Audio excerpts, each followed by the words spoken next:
Good morning, everybody. It's Peter here from AJS, also representing our sister business in New Zealand, G&A Warburtons. And once again, we're taking you into a jeweller's workshop somewhere in Australasia. And this week we're heading across to the North Island of New Zealand, and we're going to see the sunny Maca Bernal. Great to have you back, Maca. And today the title of our presentation is Making Memories. We're going to be talking about the stories behind special pieces you've made. And really looking forward to this because you're a special lady and you like to do things with a bit of a difference. So I'm sure we're in for a treat today. Yes, I think it's a very important thing to think about when you endeavor into what we like to call contemporary jewelry. And in other places of the world, they like to call art jewelry or designer jewelry. It's just that kind of jewelry that has different and more meaning than your average everyday wearable jewelry. Excellent. Well, I'm looking forward to seeing the pieces that you've got to show us. And shall we get stuck into it? Where are we going to start, Maca?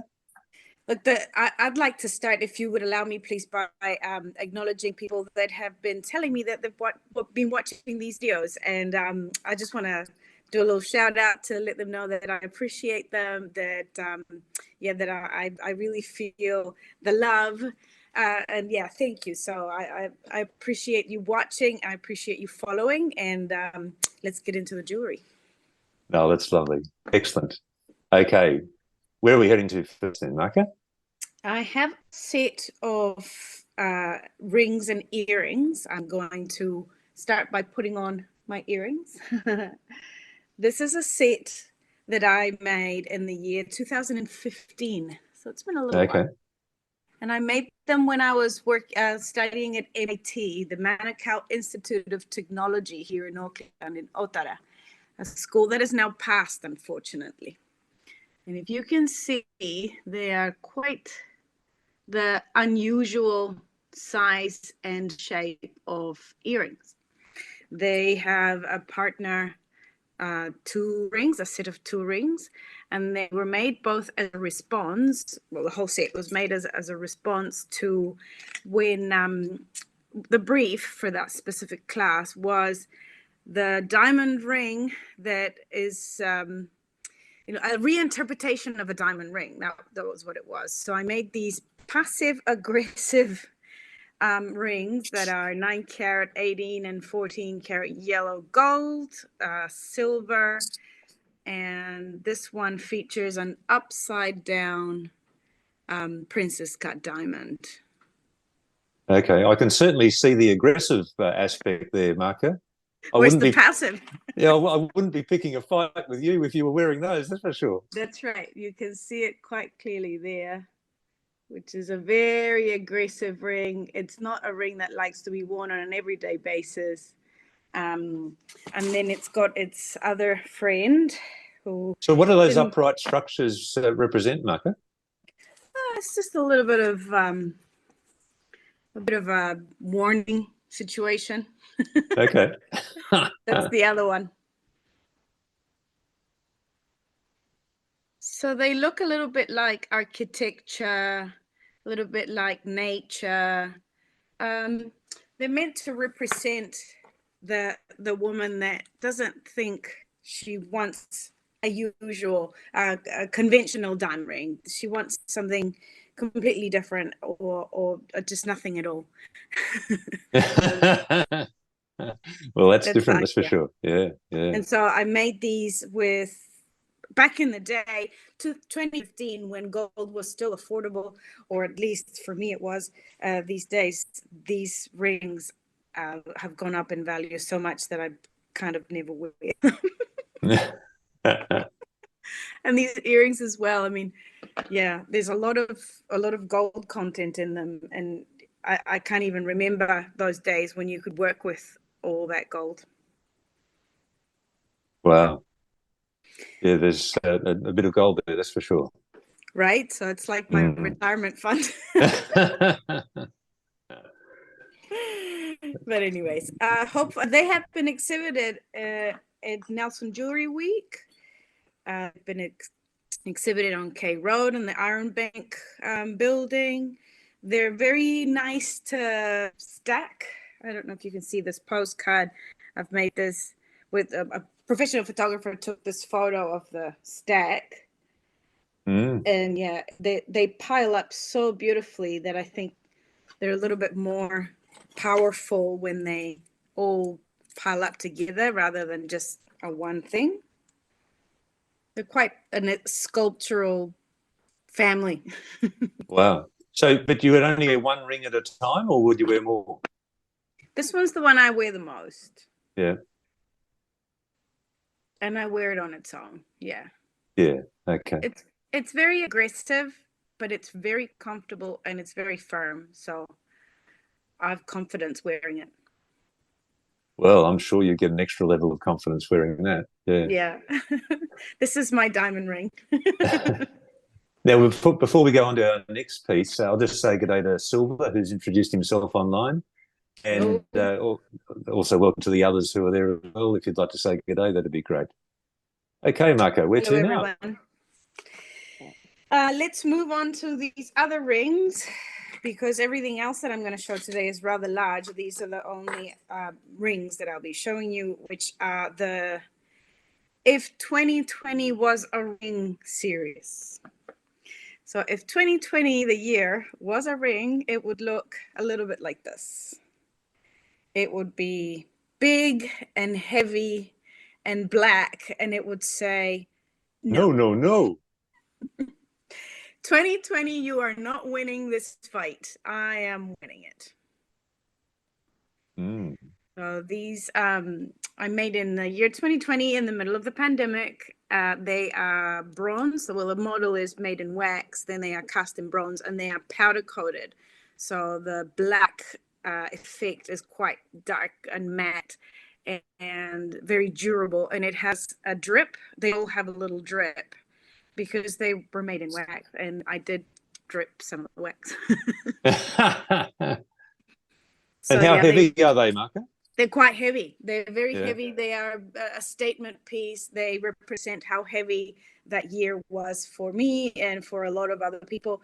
It's been a little bit of a journey, this ring, because as 2020 becomes part of everyone's past and everyone's memory, people want to buy this ring as a memento of that year.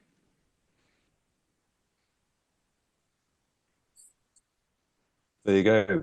Well, over in Australia, we just had a referendum, and the outcome of that was no, no, no. So there you go.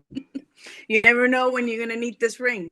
Now, the funny thing is that at the casting company, the person that I rang to see if the rings were ready, she said, it's the one that says on.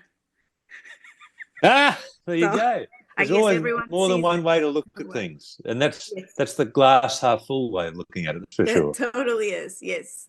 So that's why I appreciate the idea behind that ring, because even though it represents 2020 as the way I saw it or the way I lived it, it has opened up to the interpretation of everyone that wants to wear it.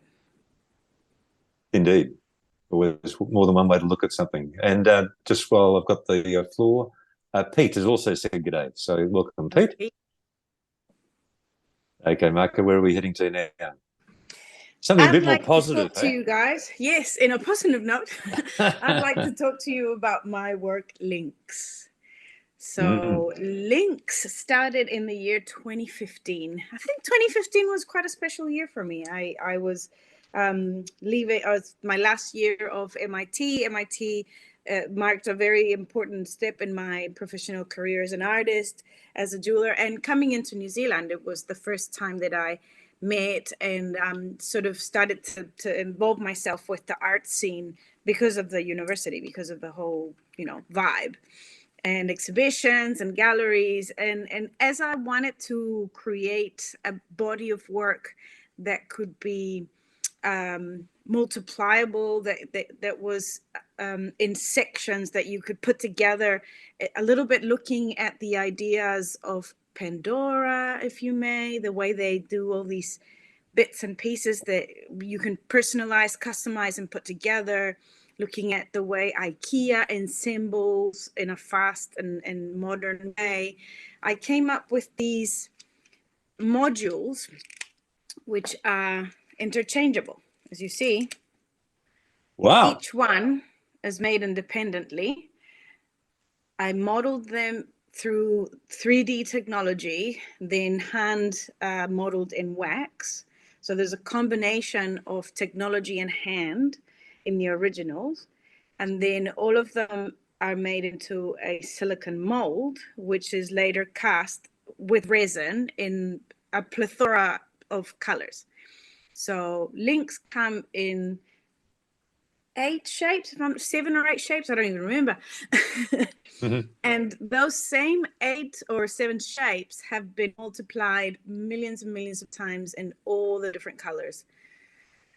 2015 was a long time ago when I first started this series, and I didn't think it was going to last till now. It's about to turn 10 years old, and I'm very grateful to this body of work because it's given me the opportunity to travel overseas, to exhibit in places where I never would have dreamed of. It was exhibited in the Netherlands at Marseille. It took me places where I didn't think it would take me. And so I'm very grateful, and I cannot believe for the life of me that this is still going. Wow. That's amazing. Yeah, it's pretty So cool. how hard is it to connect those? Do you need a bit of muscle? Have a look at this big one. This one's very Wow. cool because it shows you the absolute possibilities, of wearing this. Let me take this one. So the cool thing about links is that they are very, very light. Yep.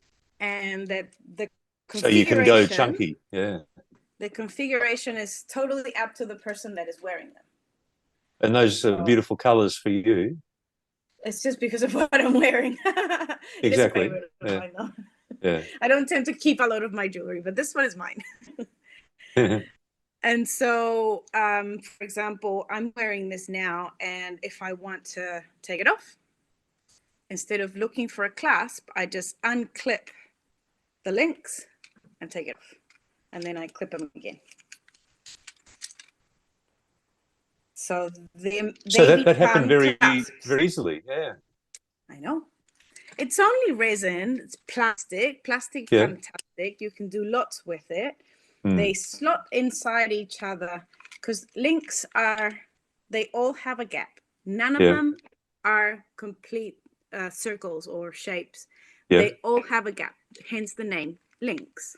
Mm-hmm. So it's that slot that you can clip the next one in. Beautiful. But at the same time, they're very secure as well. They are, yes. Sometimes, as we all know, plastic fades. Plastics are not forever. So one must learn how to give them proper maintenance, keep them away from too much heat or changes of temperature, and also from light, from the sun, because they fade. Yeah. Colors can fade. So, for example, this one here is a bangle. Okay. Wow. So you can wear it as a bangle straight away, or you can clip it into the rest of your links as part of your necklace. That's great. Flexibility. Flexibility and customization. One of the biggest values of this body of work is that people get involved with the decision making. So it's customizable, and all the pieces are interchangeable. And I've had so much fun making this work over the years. I really, truly have a very special relationship with this body of work. And the shape reflects you, Maca. It's asymmetrical, not symmetrical. Exactly. It's imperfect. Yeah. Yes. Imperfect like me. This is just like everyone. Yes. If you own 2, 3, 4, 5 links, you should never wear them the same way. You should always change them around. And one day with cord, one day without the cord, one day with the bracelet, without the bracelet. You can change the configuration very, very easily. And basically, it's just it's a really big chain. It's like a oversized chain. And boy, wouldn't you get some lovely comments on it? I do, and so do my clients. Everywhere I go, people ask me, "Who made that? What is that?" It's the typical question is, "What are you wearing?" I don't know. I was wondering. And so you still produce and sell these, and they're obviously a good seller for you. They are. They have been for so many years now. It's pretty unreal. Yeah. And are they available from your website or? From my website and from my retailers. So anywhere that sells my jewelry, including Fingers Gallery here. I had them in Australia for a while in a couple of galleries, but yeah, it's been such a long time that it's really hard to keep up. No, great stuff.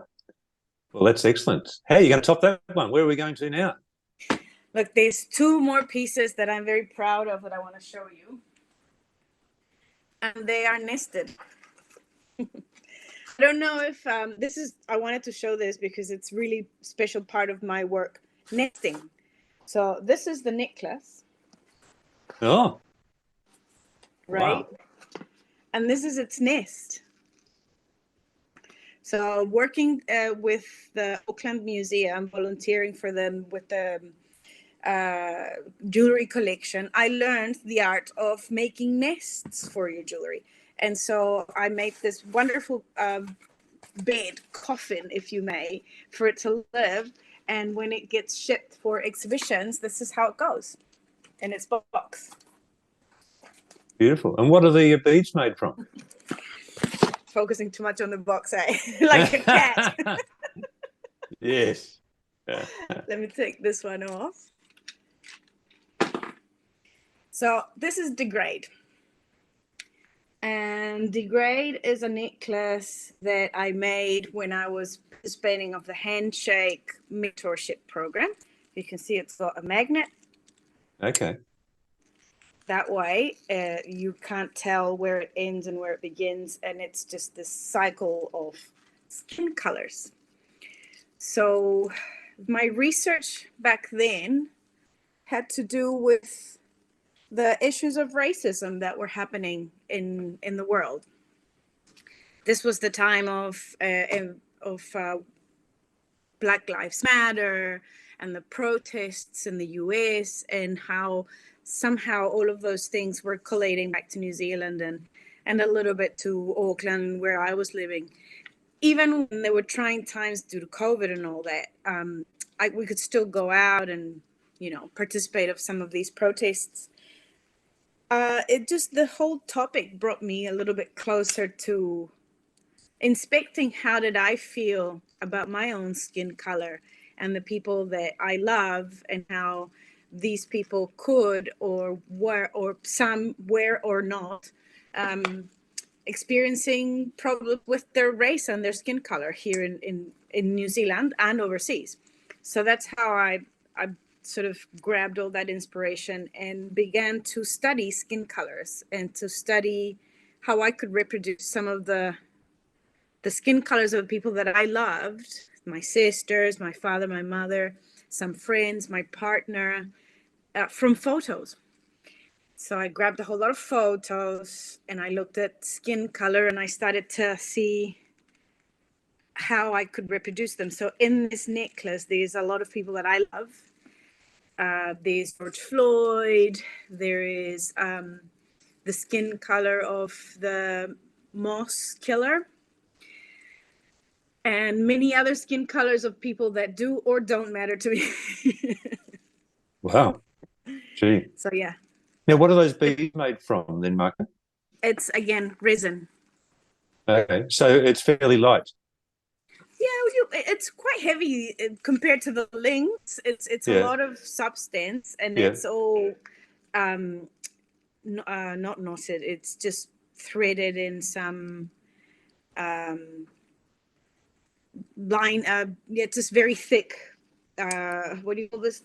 Trimmer line for your weed The whacker. whippersnipper. The Yes, whippersnipper. Yeah.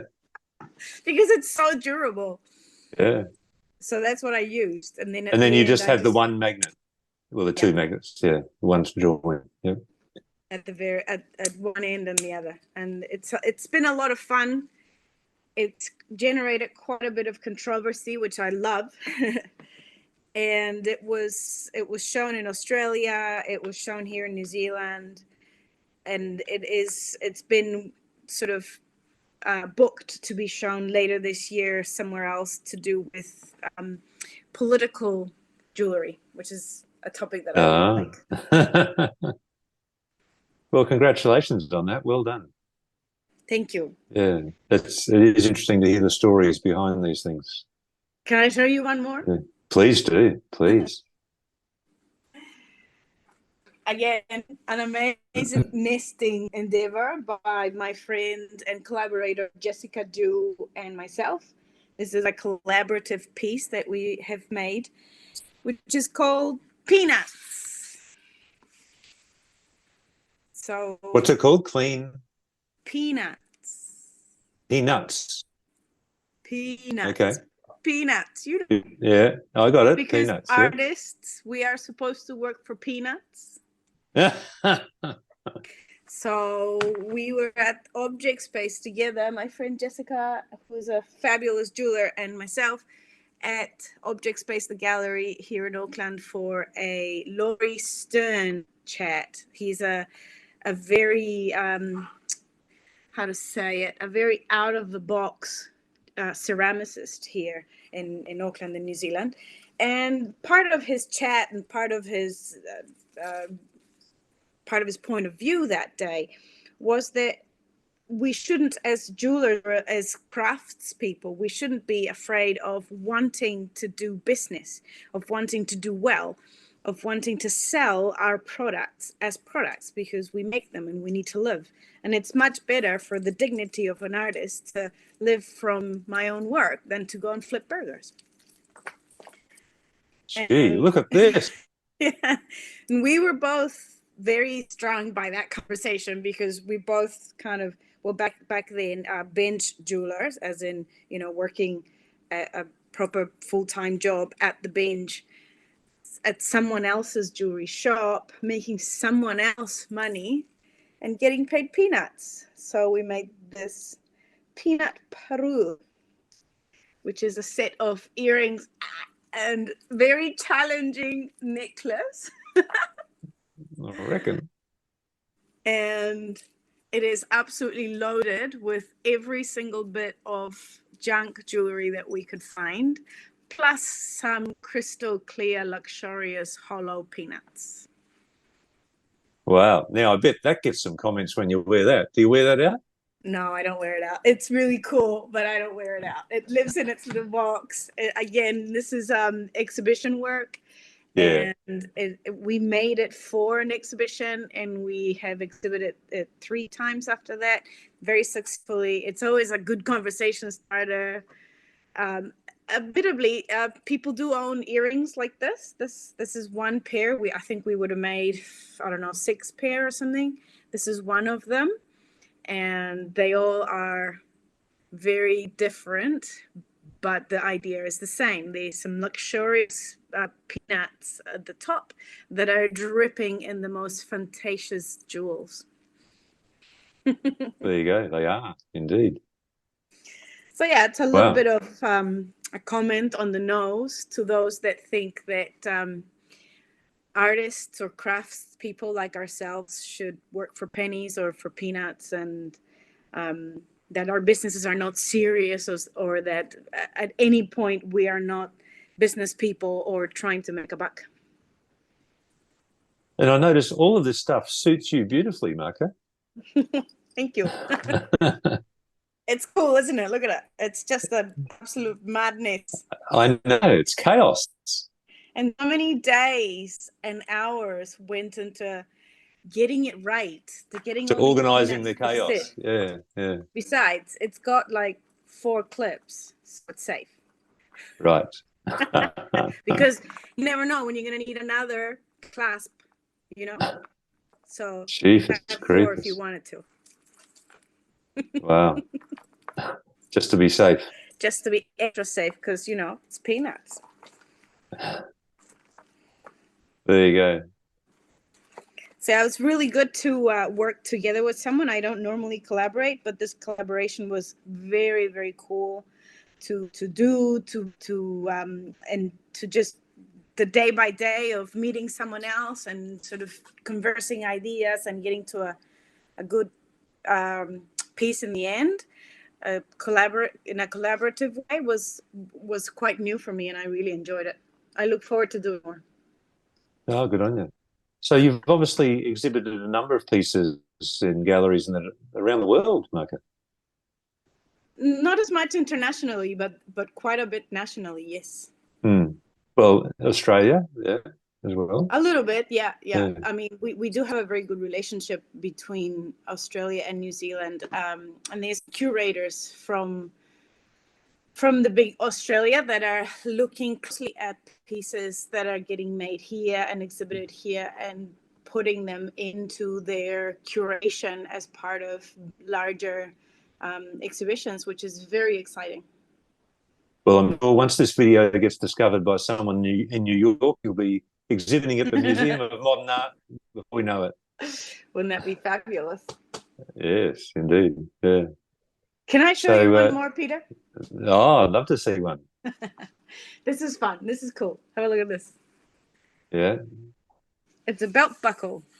Yeah. So I didn't think this could be a thing, but I got a request from the Tuesday Club, which is a motorcycle club, from someone that had always dreamed of making their own belt buckle. And I said, I think I know how to do this. So I've made this one, obviously with a cat, as a promotional piece. Yeah, okay. Yeah, it's quite an aggressive cat. And it's called MB, named after you. It just has my initials on it, yes. Yeah. And so we are having a workshop for making your own belt buckle at the Tuesday Club here in Auckland in the city, starting November the 2nd, isn't it? November the 2nd. Yeah. And I never thought as a jeweler I could be endeavoring in making alternative jewelry. I mean, is it jewelry? Is a belt buckle part of the jewelry world? I think it is. Well, why not? Yeah. It's an ornament. Yeah. Right? It's an ornament. And what I did is I bought a leather blank a belt, and I put some Chicago screws on it, which are incredibly easy to adapt. And the rest is modeled in wax and cast in white bronze, which is quite inexpensive. And then you've got something bespoke that no one else has got. That's right. So it could have someone's initials or something special, or like a family crest or flag or whatever you identify with. And you can make your own belt buckle. How cool is that? So how long would the process take from going to your class and ending up with the buckle? It's 4 classes. They're short classes, it's not whole days or anything like that.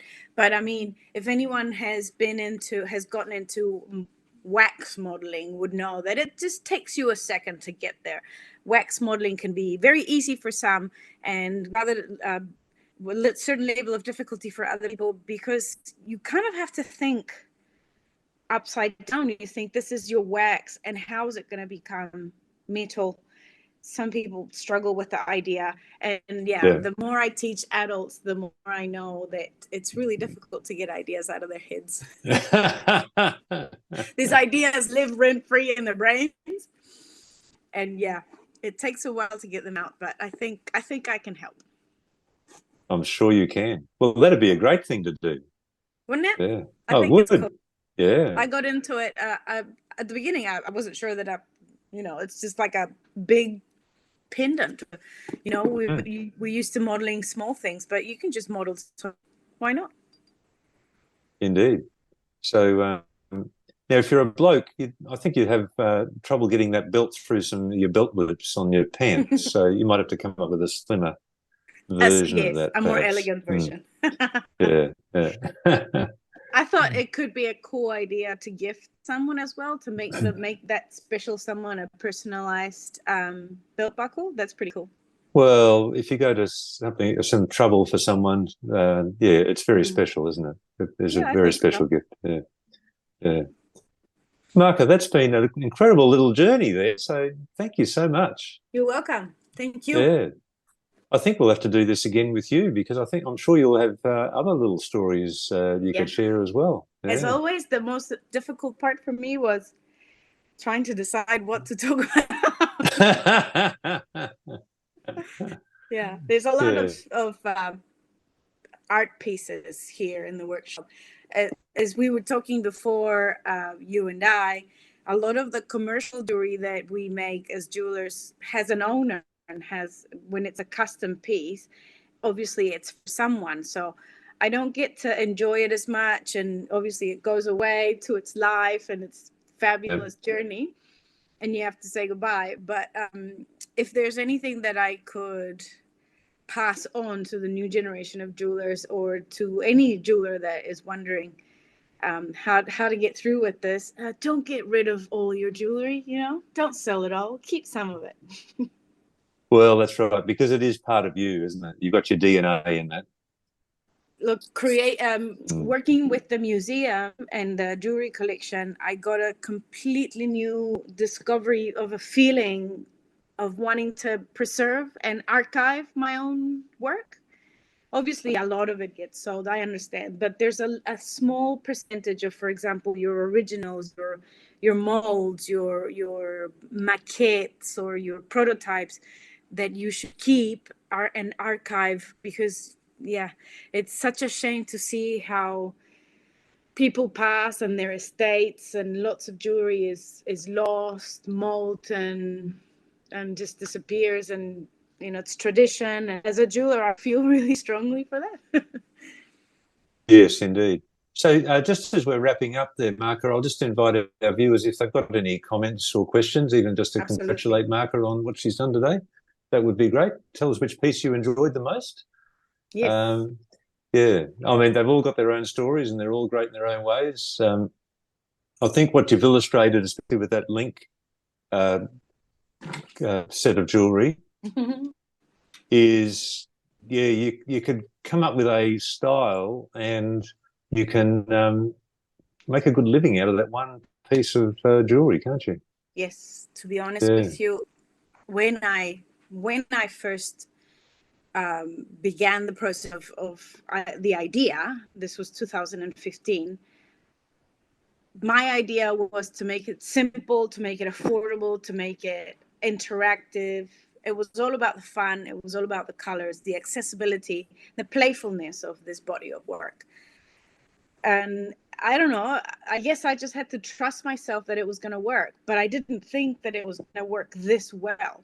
So my message is just to get it out, to get your idea out, to trial it, to wear it, to be really proud of it, to put it out there, compete in those competitions. There's beautiful prizes for people to win.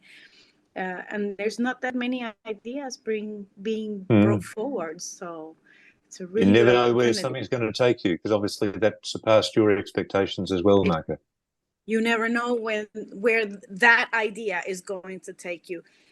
Value in jewelry, for me and for many others that I surround myself with, has absolutely nothing to do with the metal, the gold, the diamond, the gemstone. It has to do with ingenuity, with the everyday, with the power to surprise someone. And yeah, that's why plastic has become probably my best earner, in more than diamonds, more than engagement rings, more than anything that I do. So yeah, that's a good lesson for everyone. Because of the lightweight, you're able to do a whole range of other sizes, aren't you? You can go as chunky as you want to, make a bigger statement as you want to. Yes. Whereas with heavy stuff, you're restricted because you've got to take into account the ergonomics. The weight is just completely weightless. And lots of people tell me that they travel really well. I travel with them. Wherever I go, I must take some. But yeah, they're excellent travel buddies, because they're not uncomfortable. They weigh on you. They don't beep when you pass through the metal detector. Yeah. They make excellent gifts because they're funny. They're different colors. I mean, and they're customizable. So sometimes I get calls from people that say, I've got a blue dress for a wedding. Can you make me something blue? And because I mix all the colors myself and I make them one individually, each one, I can cater to a lot of different needs. Beautiful. Now, Silver said that peanuts was his favourite. Peanuts. he can relate to that one. So yeah, thank you for that feedback there, Silver. Because we're expected to work for peanuts, aren't we? Yes, they're fun. They're a whole lot of fun. Yeah, indeed. Well, on that note, we'll wrap it up there, Maca, and thank you so much for today. And we'll look forward to seeing you and Silver and Pete and everyone else again real soon. Yes, Thanks. thank you. Thanks everyone Thanks. for your comments and for your company. Thanks, Maca. Thank you, Peter.